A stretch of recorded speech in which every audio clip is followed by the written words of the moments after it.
People often ask me, what are the qualities of a good mediator? What you did was impulsive, capricious, and melodramatic. But it was also wrong. If you've ever wondered about this yourself, this video is for you. Maybe your two best friends are getting divorced. We're not getting divorced. Or maybe you and your siblings need to figure out a way to divide your parents' estate in a way that preserves your relationships. You shut up? You shut up. Or maybe your once warm and friendly condo association has descended into tension and conflict because of disagreements about how to handle the cost of a new roof for the building. Incorrect. In this video, I'll discuss what mediators do and how they can help parties in conflict or those dealing with differences resolve those conflicts. In addition, I'll share with you the 5 most important qualities you should look for in a good mediator.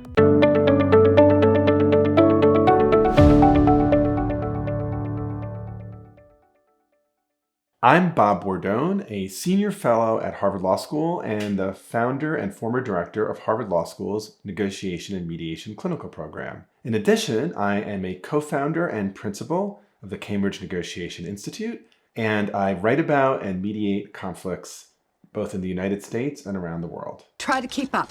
First, what does a mediator do? So quite simply, a mediator is a third party who works with individuals in conflict to help them resolve or work out their differences. This is what my life has come to, David. Mediators are found in all sorts of contexts, workplaces, and situations. People like me work professionally as mediators. We typically have some very specific training and sometimes have specialized degrees. In my case, I was trained as an attorney, but I also took hundreds of hours of classes in negotiation and mediation in order to be able to mediate disputes. In other cases, though, people might have training in organizational behavior, or psychology, or counseling. Sometimes mediators don't hold any special degree, but they've taken at least some formal classes that emphasize dispute resolution, negotiation, and mediation. I know a bit of their language.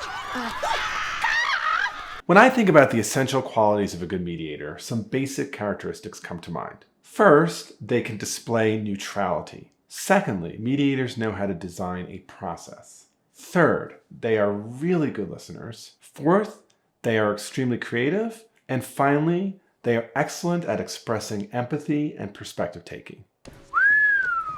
So let me say a bit about each of these. First is neutrality.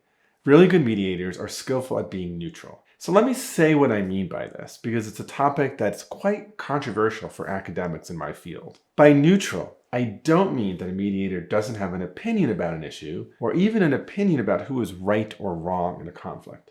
I am not in a place right now to be emotionally available to a baby. By neutral, I mean that the mediator is able to act in ways that do not favor one side or the other, and they can create a space where all parties feel as if they can speak, be heard, and have their viewpoint legitimated. As soon as a mediator starts to lose their impartiality, they're no longer mediating well. At that point, they're becoming more like a judge or a juror. And behavior like that actually impedes the legitimacy of the mediation process. Now's not the time to lose focus, darling. So, when you're looking for a mediator, you should really consider people who have a reputation for being even-handed with all sides. There are lots of ways of learning whether someone might be good at this.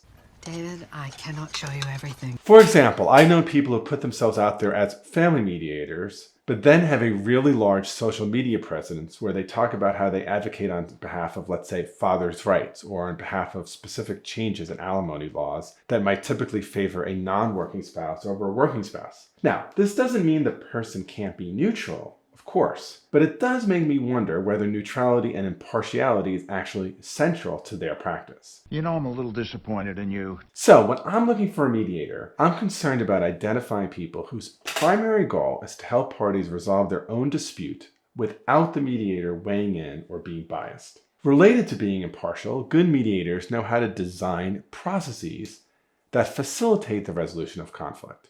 Oh my God, who hasn't, David? So in my field, we say a mediator is a master of process, but that the actual substantive decisions and issues are in the hands of the parties. So when I'm looking for a mediator, I like to understand how do they think about what the process should look like. Questions that a really good mediator asks are, should all the parties be in the same room? What should the ground rules be?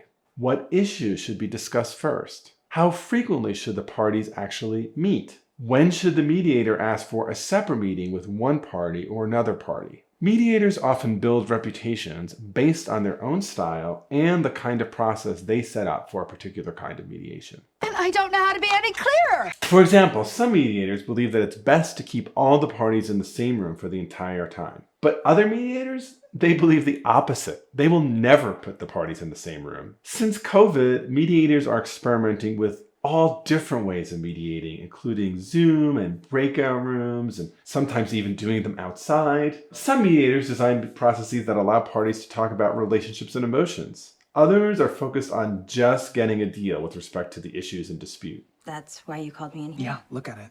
What's most important in working with a mediator is that you're working with someone who's thinking hard about the process issues and who knows how to adjust or modulate a process for the issues that happen to be in play. Third, mediators are really great listeners. One of the most important qualities that any mediator brings to the table is active listening. That's because there's so much emotion on all sides in a mediation. So having someone who can listen carefully, who can ask good, open-ended questions, and make the parties feel seen and heard is critical. These are dark times, John.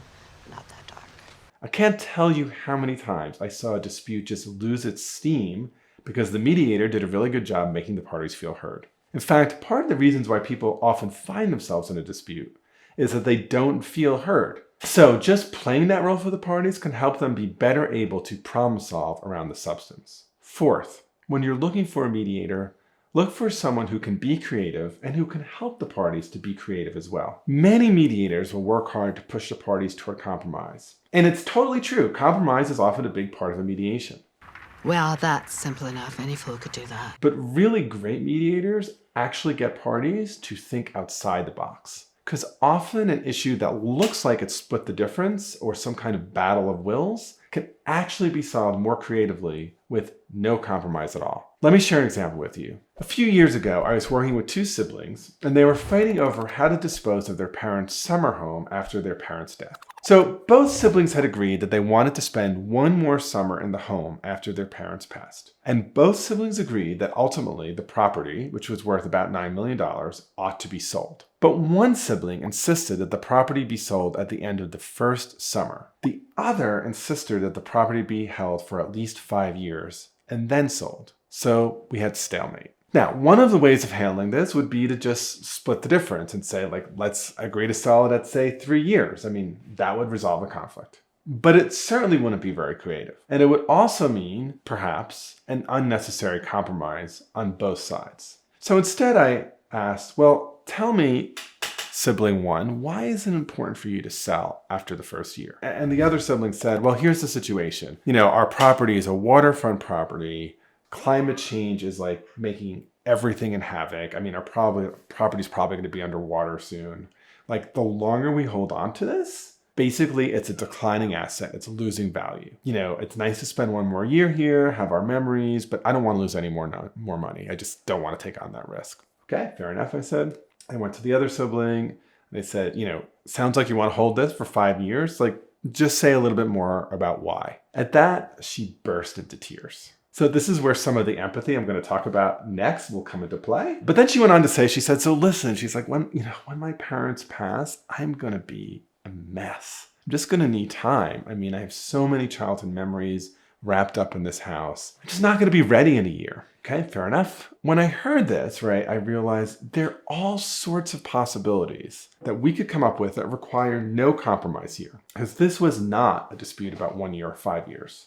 It looked that way, but actually it was about one person who was risk averse and another person who was really sentimental and needed time to heal. And I could come up with all sorts of creative ways to protect the risk averse party and give the sibling who needed time and space to mourn, time and space to mourn. So here's what we agreed to. We'd agreed that at the end of the first summer, the siblings would get an objective valuation of the property. And they kind of put it in an envelope. Then whenever the property was sold in year 5, if the value of that property had gone up, the siblings would simply split the proceeds. But if the value of the property had declined from that year 1 estimate, the sibling that wanted to hold the property would pay the loss to the sibling that wanted to sell in year 1. So when you are looking for a mediator, you really want to look for someone who's going to work past those initial positions to get to the underlying interests, to then really create some space to be creative. You don't see anything wrong with this? Lastly, great mediators are deeply empathic, and they're able to perspective take and help other parties perspective take. So when you're working with parties in conflict, you often get to see the most unsavory aspects of otherwise good people. At times, your internal voice might be like, oh my gosh, why is this person so awful? Or I can't even believe these people are fighting over this. But one of the skills of a good mediator is that they're able to put themselves into the shoes of the other person and develop a bit of empathy for their world, even if it's not how they would see the situation.